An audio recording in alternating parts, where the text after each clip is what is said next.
আল্লাহ রাব্বুল আলামিনের কোটি কোটি গুণ শুকরিয়া যে যেই নিয়ত নিয়ে এই পথ চলা শুরু করেছি সেটা তিনি আজকে কবুল করেছেন এবং আমরা সেটাকে বাস্তবায়নের জন্যই আজকে এখানে উপস্থিত হয়েছি।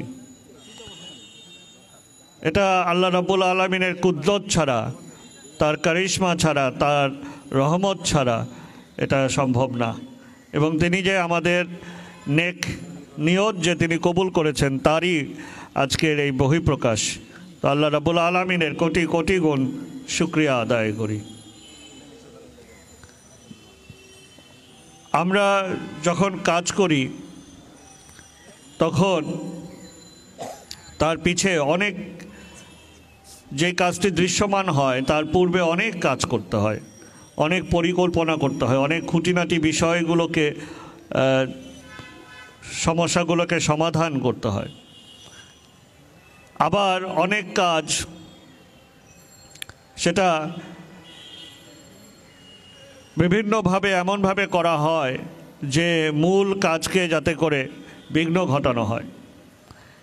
এই যে মসজিদটা এর আগে নির্মাণ করা হয়েছিল সেই মসজিদটা সঠিক জমির উপরে নির্মাণ করা হয়নি। ওয়াকফ করা হয়েছিল নির্দিষ্ট জমির উপরে নির্মাণ করার, কিন্তু সেটা দখলে রেখে মসজিদটিকে একদম সংকীর্ণ 3 কাতারের একটি মসজিদে পরিণত করে রাস্তার উপরে নিয়ে যাওয়া হয়েছিল। যদিও অনেক পুরনো মসজিদ, কিন্তু আমি মনে করি যে আল্লাহ রাব্বুল আলামিন সেটা কোনোভাবেই গ্রহণ করেননি, যার ফলশ্রুতিতেই আজকে আমরা উসিলা আমাদের কামরুল ইসলাম সাহেব, আমাদের হাজি মোহাম্মদ সেলিম সাহেব, আমাদের কাউন্সিলর মহোদয়রা যারা যারা সহযোগিতা করেছেন, সহায়তা করেছেন, আমরা উসিলা, কিন্তু চেয়েছেন তো আল্লাহ রাব্বুল আলামিন, যিনি চেয়েছেন যে এই তার নির্দিষ্ট মসজিদেই যেন, জমিতেই যেন এই মসজিদ হয়, সেটাই আজকে বাস্তবায়ন হচ্ছে। আমরা শুধু উসিলা মাত্র। আমরা প্রত্যেকটি কাজ করার আগে যেই কর্ম করতে হয় আমরা পুরোটা খতিয়ে দেখেছি। আমরা চেষ্টা করি নেক নিয়তে যে কোনো যেন কেউ ক্ষতিগ্রস্ত না হয়, কোনো আমাদের হাত দিয়ে যেন ভালো কাজ করতে গিয়েও যেন কোনো অন্যায় না হয়, এটা কিন্তু আমরা চেষ্টা করি এবং সেটা খতিয়ে দেখেই বারবার আমরা খতিয়ে দেখেছি। এবং যখন আমরা চূড়ান্তভাবে নিশ্চিত হয়েছি যে হ্যাঁ এই মসজিদটা যিনি ওয়াকফ করেছেন তিনি এই পূর্ণ জমিটাতেই মসজিদ চেয়েছিলেন এবং সেভাবেই তিনি ওয়াকফ করেছেন, দান করেছেন যে এই পূর্ণ জমিতেই মসজিদ হবে। কিন্তু পরবর্তীতে সেখান থেকে সরে গিয়ে রাস্তার উপরে করে রাস্তাটাও সংকীর্ণ করে জনগণের ভোগান্তি সৃষ্টি করা হয়েছে, আর মসজিদের জায়গাটা থেকেও মসজিদকে বঞ্চিত করা হয়েছে। আপনারা অনেকেই জানেন আমার পরদাদা দরবেশ শেখ আউয়াল তিনি উপমহাদেশে দ্বীন ও ইসলাম প্রচারের জন্য এসেছিলেন। সেই থেকে দ্বীন ও ইসলামের পথে আমাদের কার্যক্রম। আমাদের জাতির পিতা বঙ্গবন্ধু শেখ মুজিবুর রহমান তিনি এই ভূখণ্ডে ইসলাম প্রচার, দ্বীন ও ইসলামের পথে অনেক কাজ করে গেছেন। তার সুযোগ্য কন্যা জননেত্রী শেখ হাসিনা আজকে ইসলামের জন্য 560টি নতুন মসজিদ, মডেল মসজিদ নির্মাণ সহ ব্যাপক কার্যক্রম তিনি নিয়েছেন, যার ফলশ্রুতিতে আজকে বাংলাদেশ একটি শান্তির মডেল, রোল মডেল। আজকে ইসলাম ও দ্বীনের জন্য বাংলাদেশকে অনুকরণ করে অনেকে, সেই পর্যায়ে আজকে বাংলাদেশকে নিয়ে এসেছেন। আজকে শুধু অবকাঠামো উন্নয়ন না, সামাজিক, রাজনৈতিক, ইসলামিক ধারা, ইসলামিক দ্বীন ও ইসলাম গবেষণা সর্বক্ষেত্রেই কিন্তু আমাদের উন্নয়ন শুধু অবকাঠামো উন্নয়ন না। তো সেই দিকে আমরা সেই পথেই চলি, আমরা সেই আদর্শকেই ধারণ করি, সেই লক্ষ্যই পূরণ করার জন্য কাজ করি। তো সুতরাং অনেক সময় মনে হয় মানুষ বিভ্রান্ত হয় যে আমরা প্রথমে যে কাজটা করতে হয় সেটা দেখে অনেকে বিভ্রান্ত হয় যে এটা বুঝি ভুল হচ্ছে, কিন্তু আমাদের চূড়ান্ত লক্ষ্যটা কি সেটা অনুধাবন করতে হবে। আমি সবাইকে সেটুকুই অনুরোধ করব যে আপনারা বিভ্রান্ত হবেন না। আমাদের চূড়ান্ত যে লক্ষ্য, সেই লক্ষ্যটাকে আপনারা অনুধাবন করবেন।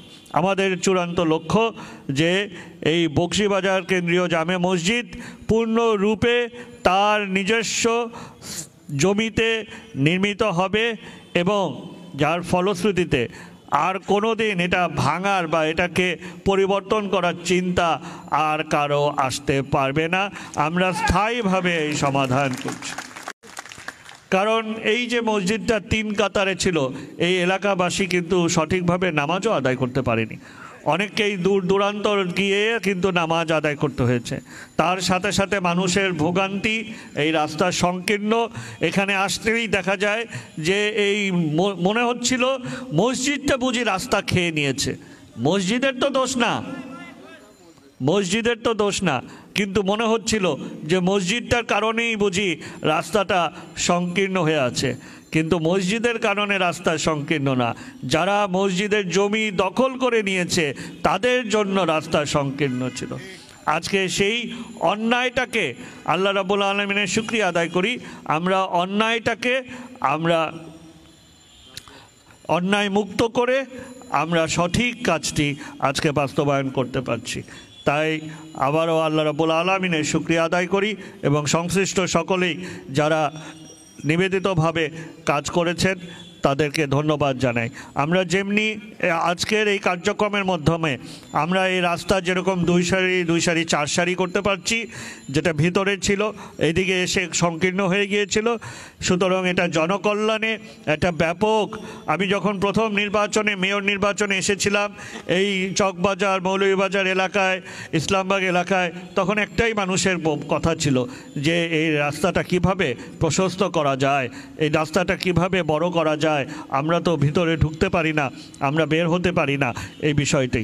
তো সেটা করতে গেলে দেখা গেছে যে আমাদেরকে প্রাথমিকভাবে এই মসজিদটা স্থানান্তর করার প্রয়োজন রয়েছিল।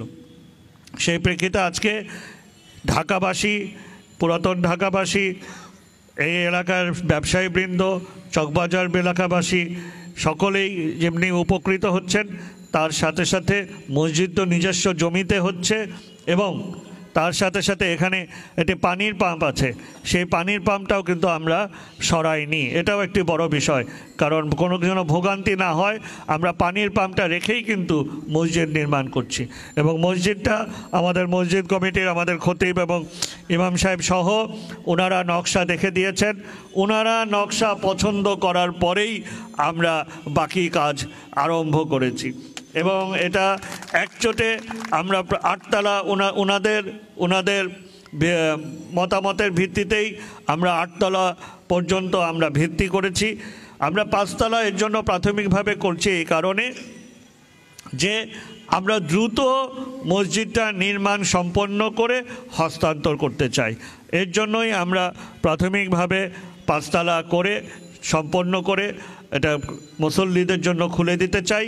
যদিও ইনশাআল্লাহ আমরা নিচতলা সম্পন্ন করার পরপরই আমরা মুসল্লিদের জন্য খুলে দিতে পারবো এবং পর্যায়ক্রমে 2 তলা 3 তলা 4 তলা 5 তলার কাজ আমরা সম্পন্ন করব এবং আমরা অল্প সময় রেখেছি এই দ্রুত কাজ সম্পন্ন করার জন্য।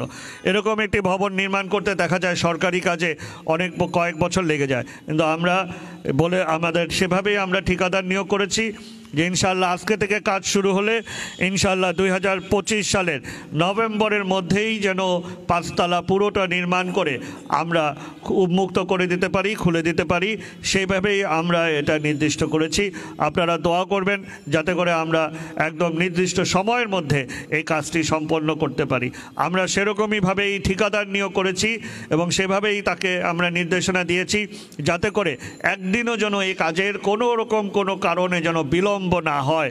আমরা সেভাবেই যেন এই মসজিদে এখানে কোনো লাভ, এখানে কোনো লোকসানের বিষয় না, এখানে মসজিদ নির্মাণ, মসজিদটা আমরা দ্রুত সময়ের মধ্যে সম্পন্ন করে আমরা মুসল্লিদের জন্য উন্মুক্ত করে দেব। এই নিয়ত নিয়ে, এই লক্ষ্য নিয়ে আমরা কাজ করেছি এবং এখানে সকল কিছু ব্যবস্থা রাখা হয়েছে। আমাদের মসজিদ কমিটি, আমাদের খতিব মহোদয় বারবার দেখেছেন, তারা তাদের সুচিন্তিত মতামত দিয়েছেন। সকল কিছু মিলিয়ে আমরা ইনশাআল্লাহ মসজিদ করছি। এই মসজিদটার নকশাও খুব সুন্দর হয়েছে এবং যিনি নকশা করেছেন তাকেও আমি ধন্যবাদ জানাই যে মসজিদ নকশা অনেক সময় আমরা দেখি নতুন কিছু চিন্তা করতে গিয়ে উল্টাপাল্টা করে ফেলে, তো যাতে সেরকম না হয়, মসজিদ যেন মসজিদের মতো হয় এবং সারা জীবন 234 না, আগামী 500-1000 বছর ধরে যেন সকলে এই মসজিদ দেখে যেন অনুভব করে যে একটি সুন্দর ভালো মসজিদ হয়েছে। আল্লাহ রাব্বুল আলামিন যেন সেটা কবুল করেন, সেভাবে আমরা মসজিদের নকশা করেছি। সুতরাং আমি আর বক্তব্য বাড়াবো না, আপনাদের সবাইকে ধৈর্য ধারণের জন্য ধন্যবাদ। এবং যেই দুটি দাবি এসেছে, একটি হলো সড়ক প্রশস্তের, সেটা আমাদের কাউন্সিলর মহোদয় লিখিতভাবে আমাদের কাছে পেশ করবেন, ইনশাআল্লাহ আমরা সেটার ব্যাপারে ব্যবস্থা নিব। তবে সেটাও চুলচেলা বিশ্লেষণ করে পর্যালোচনা করে আমরা দেখব। অনেক সময় রাস্তা প্রশস্ত করার আবার উল্টা কাজ হয়ে যায়, দেখা যায় যানজট বেড়ে গেছে, সেগুলো আমাদের বিবেচনা করতে হবে। তো সেই বিষয়গুলো বিবেচনা করে ইনশাআল্লাহ আমরা উদ্যোগ গ্রহণ করব।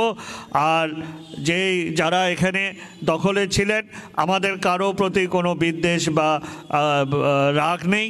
আমরা যে নিয়ত নিয়ে কাজ করেছি, সেই নিয়ত যেহেতু আল্লাহ রাব্বুল আলামিন কবুল করেছেন, আমরা তাদের উপরে আমাদের কোনো বিদ্বেষ বা কোনো রাগের কিছু নেই। আমরা বারবার তাদেরকে বলেছি যে আমরা পর্যাপ্ত যাতে করে ক্ষতিপূরণ বা তাদেরকে পুনর্বাসনের জন্য যে পর্যাপ্ত যেটা প্রয়োজন হয় আমরা ইনশাআল্লাহ সেটা দিব। যদিও তাদের এখানে কোনো অধিকার নেই, কোনো দাবি নেই, কিন্তু মানবিক বিবেচনা করে আমরা সেটার ব্যবস্থা অবশ্যই নিব এবং আল্লাহ রাব্বুল আলামিন সেটাও কবুল করবেন। তো সুতরাং সেই বিষয়েও আমাদের উদ্যোগ থাকবে। আমরা তাদেরকে বারবার ডেকেছি, এখন পর্যন্ত তারা আসেনি। এরপর আমাদের কাউন্সিলর মহোদয় তাদের সাথে কথা বলে তাদেরকে নিয়ে আসবে এবং আমরা এর আগে তাদেরকে মুতাওয়াল্লি পরিবার সবাইকে নিয়ে আমরা আলোচনা করেছিলাম। তারা একবার বলেছিল যে তারা রাজি, কিন্তু পরবর্তীতে বিভিন্ন বিভ্রান্তে তারা মামলা করেছে, আমাদেরকে মামলাও নিষ্পত্তি করে তারপর কিন্তু কাজ করতে হয়েছে। এর জন্য একটু বিলম্ব হয়েছে। অনেকে মনে করেছেন, মসজিদ কমিটি বিশেষ করে বারবার তাগাদা দিয়েছেন কবে হবে। আসলে সবই তো আল্লাহর ইচ্ছা। আল্লাহ রাব্বুল আলামিন চেয়েছেন আজকে হবে, ইনশাআল্লাহ আজকে হচ্ছে। ইনশাআল্লাহ আমরা শুরু করছি। সবাইকে অনেক অনেক ধন্যবাদ। আসসালামু আলাইকুম ওয়া রাহমাতুল্লাহ।